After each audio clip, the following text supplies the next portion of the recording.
Welcome back, everyone, to Random's Thoughts. Trying something new. We are, in fact, doing a game breakdown like usual, but this time, as you can see, Hypereat and clawZ, you may have heard those names before, either on my stream or maybe you've seen them on the ladder. They are among the best players in the game, and we're going to try and break down one of their games, see what we can learn. So let's jump in.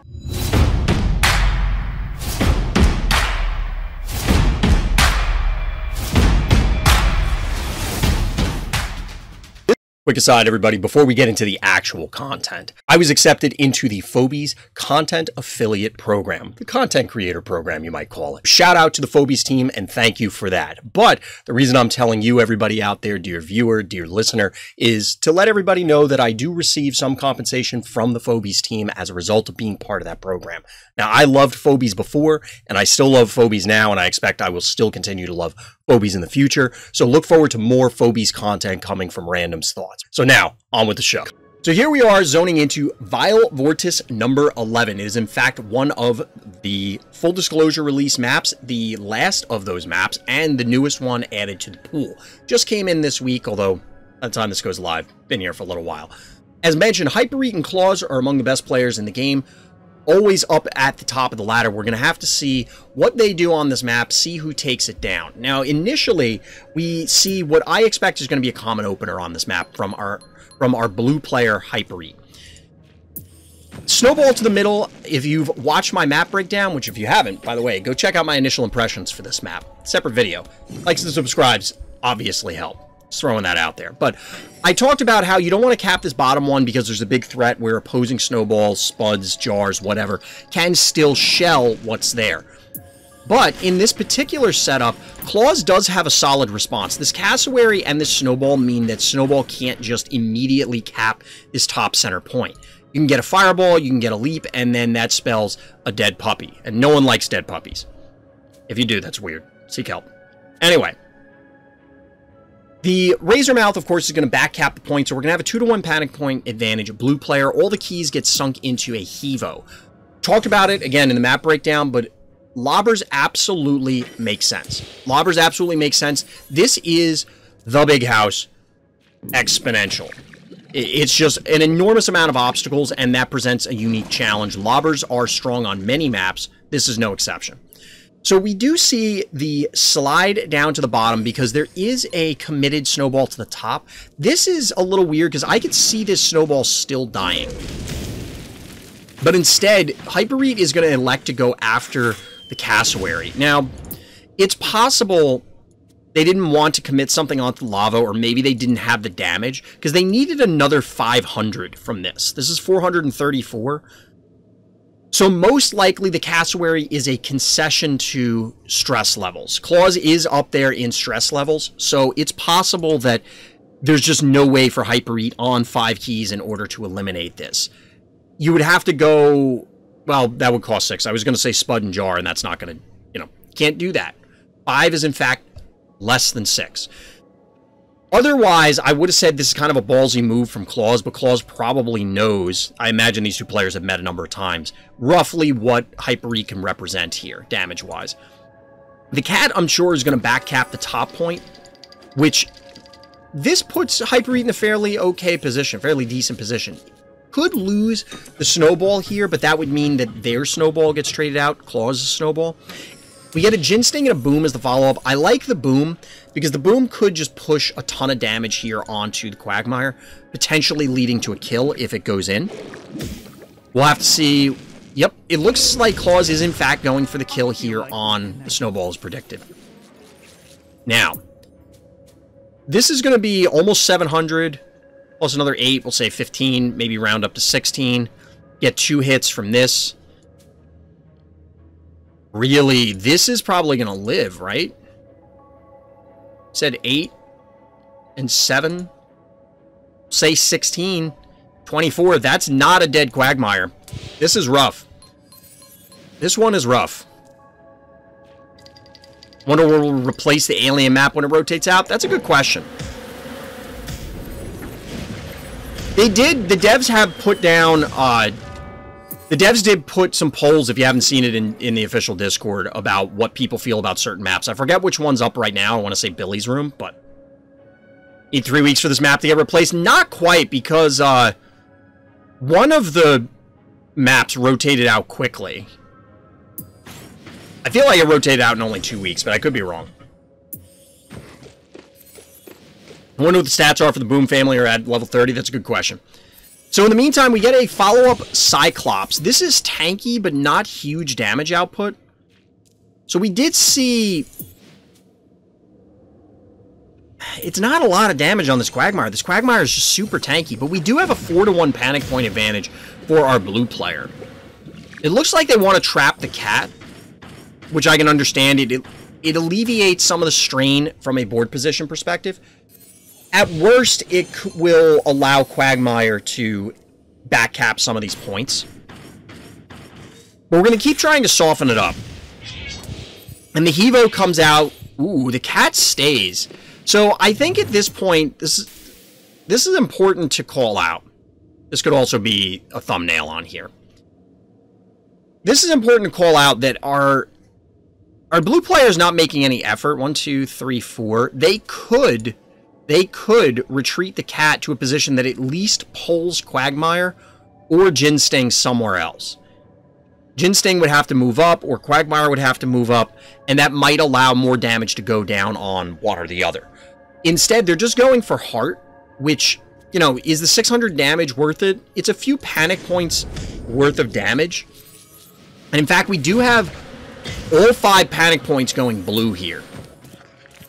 All 5 panic points are blue. Everything is spread out with the exception of these, so that means a boop from the Hevo is not going to be great. Because I imagine you don't really care about killing the Boom and displacing the Primate. It could matter, but it also would necessitate the Hevo being in range of a bunch of stuff that you probably don't want it to be. Now, here's something interesting. By sending this Ginsting out here, yes, it's still a 3-to-1 panic point advantage. It's unlikely this Ginsting dies. clawZ Ginsting is going to be out of commission just from a placement perspective for a little bit. Point being is that it's not necessarily going to be able to interact as well. Now, one thing I didn't call out in my map breakdown, but I want to try and learn, what are the high-level players utilizing? Both of them are electing to bring Primate out. This is actually pretty cool. Now, both of them have fairly high-level Primates. We're looking at a level 11 and a level 13, respectively, so these are pretty strong. But the leaps do allow for different positioning options. It's effectively another ranged Phobie temporarily, which, given the clustering and the clumping for this, can be important, and it might be tanky enough that it can, you know, sit there and you don't have to worry as much about it just imploding. So we're getting positioning to try and push this Quagmire, at the very least away, if not actually push into it and kill it. And a Spider as the follow-up. 11 keys left to 16 keys for clawZ.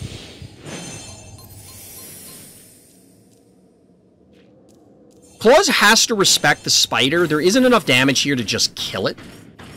So we're getting Hevo, who's not going to get displaced easily, and we actually see the panic point advantage go orange. Not for very long, let's be real. But the Primate does make it a little more complex for Hypereat's positioning, unless the Boom is finally going to go in. We have 1, 2, 3, 4, 5, 6 Phobies to 1, 2, 3, 4, 5. Neither player has maxed out this game, I don't believe.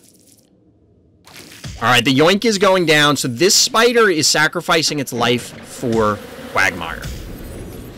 It's probably worth it, truthfully. But we'll have to look at the board position after this play.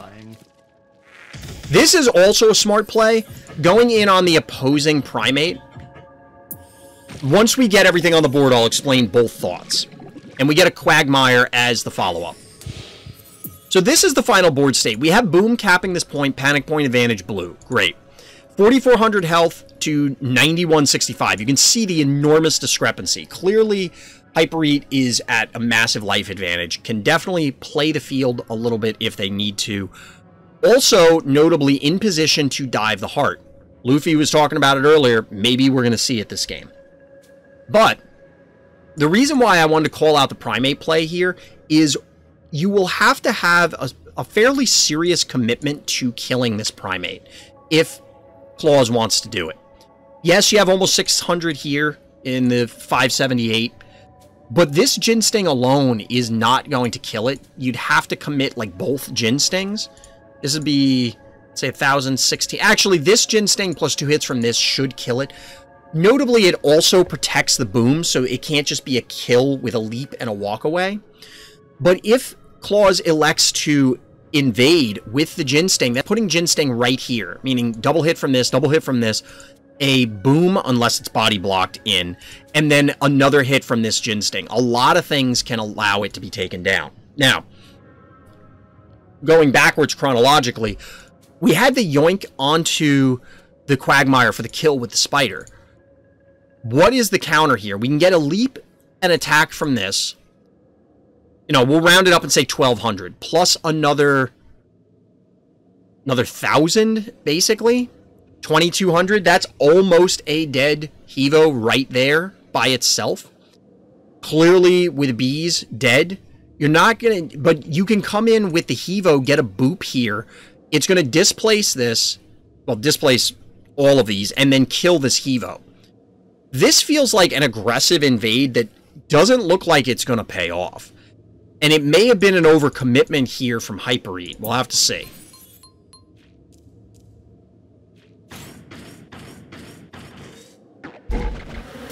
Okay, so we don't, in fact, get that going down. We're going to get the elimination on the spider. Probably a more valuable asset, but I still stand by, well, this may not have been valuable enough. This actually is enough damage to bring it in range. 242. It's enough to get it with the boop anyway, so all of this is going to happen regardless. Regardless. This is a brutal turn. Double kill there. Ouchtown. Ouchtown. You probably get a counter kill on the Primate. Still have a panic point advantage.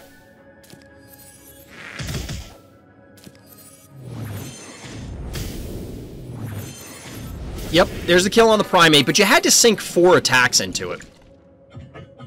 Furthering the panic point advantage, it's back to being 5-0. This almost feels desperate. I say this feels desperate because 4,100 health, this is obviously going to die and get recapped. This may not die, but it's probably not long for this world. Oh no, it probably is dead too. So it's going to be Alistor, Primate, and Quagmire versus this entire army. This feels desperate.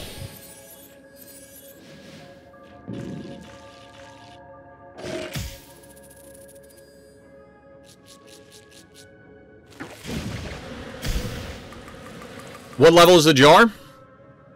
It's a level 14 jar. 306 damage.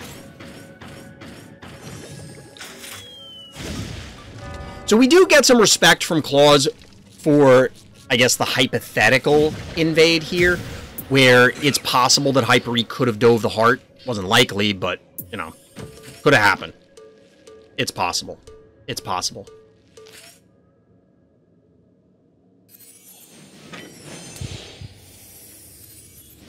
We're at 2293, so I guess getting this panic point was probably pretty important. You could have gone for more Phobie kills and left the panic point alone, but I can understand why this was valuable enough to do so.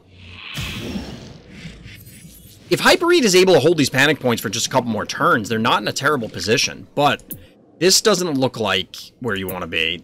The boop is not online yet. Boop is not online yet, but we're going to see some takedowns on multiple Phobies, most likely. We're getting some recap panic points. Keep in mind what the health is, what the health is for Hypereat here. Yep. Get a powered up more bees. Yeah, this is not looking great.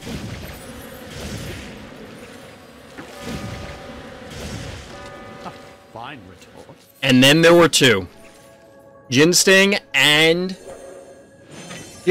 Quagmire. Unfortunately, Hypereat was close, but not quite close enough. Body blocked out from getting at the heart. No real way to try and charge in. At least not in a way that isn't going to cause things to die. Obviously, clawZ has a number of things to try and recap points. They can be back capped, though. It's not out of the realm of possibility, but if you're only going to have a 1 panic point advantage, it's going to be tough.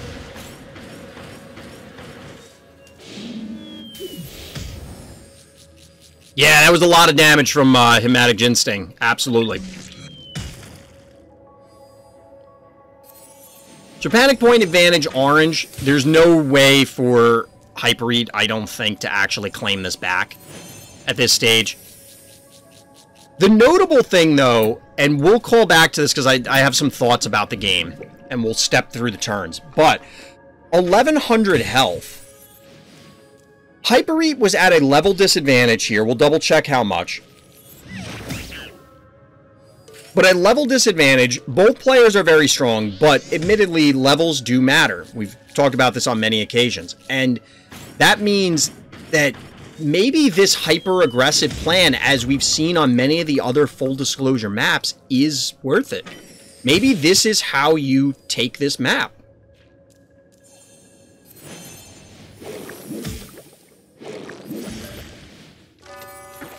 Going into the next to last turn, I imagine we're just going to see takedowns on both of these. Obviously, 4-1, there's no way that, oh yeah, we get the juice here. Get a little juice action coming in from the Gonzo Bonzo.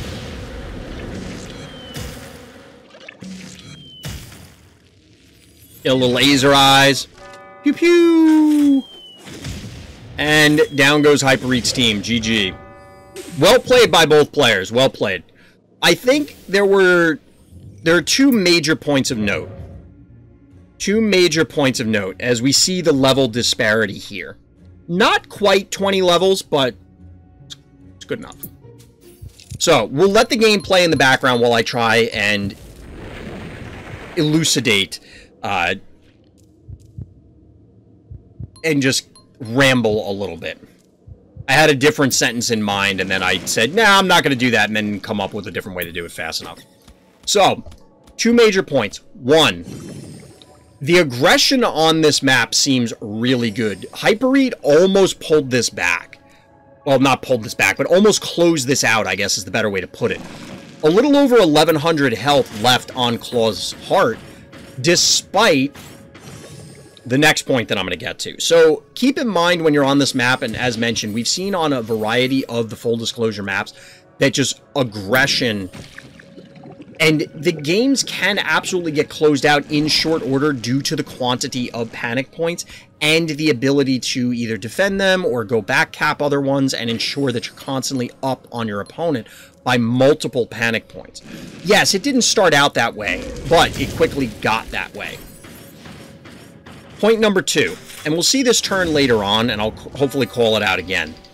But the invade to kill the Quagmire just didn't seem worth it. It was way too costly, and all of those resources, if they were still there, probably allow Hypereat to continue maintaining panic point control and ultimately close out the game.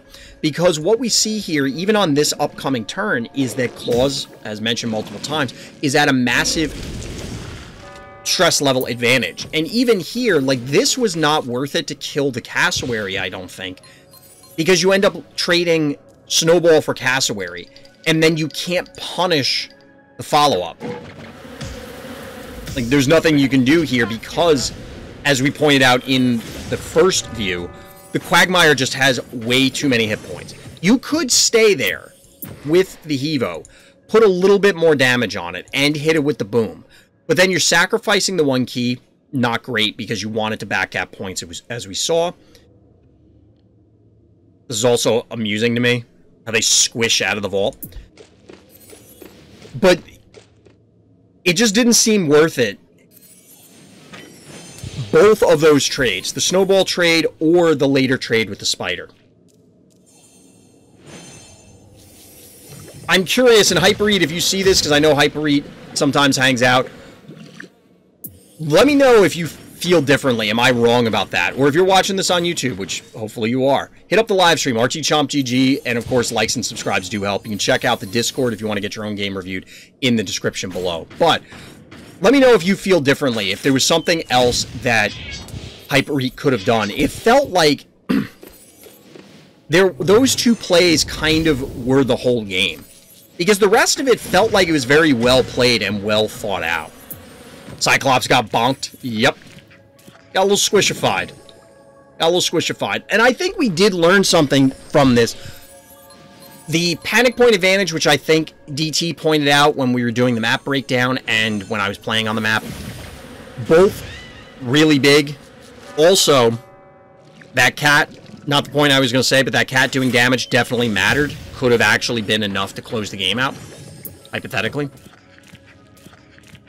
Also, primates seem to be pretty relevant on this map. Cassowary / primate. We didn't see a cassowary out of Hypereat, but, you know, I'm sure it could have been there. Other than that, we can kind of skip through from here, because this felt as though Hypereat was in control, and then this turn happened. This turn, 13 into 14, this didn't need to happen. Now, admittedly, the spider couldn't really yoink anything else. You know, like, yoinking the Hevo wouldn't have done much. You can't reach anything else. But, and in the moment, it's difficult to say, well, what can they do? In this case, a lot. And losing 2 relevant phobies, you lose 10 keys here, or 5. It's a pretty big setback. Because now you're immediately hemorrhaging ground. Because you can't immediately re-engage with this. You do recap the panic points, which I like, and maybe that's what Hypereat was doing the whole time. The game plan being just, go ahead, yes, you'll get my phobies, I'm gonna cap all these points anyway. It might have been better instead of Alistor to go with something, I don't know if Hypereat has their own Hematic Gin Sting, or something just higher damage output. I mean, this is pretty decent, 471, so maybe it's fine. Ultimately, the Alistor didn't really do much, but yeah, this was a very well-played game by both players. I want to do more of these. If you want to see more higher-level game breakdowns, let me know down in the comments, YouTube, or on the live stream, or in the Discord. But that's going to do it for this particular one. I think we've covered all of the major points. I know I learned some stuff that I picked up that I want to try in the next game that I'm on, Vile Vortis. So as always, everybody, thank you for listening, thank you for watching, and Black Lives Matter.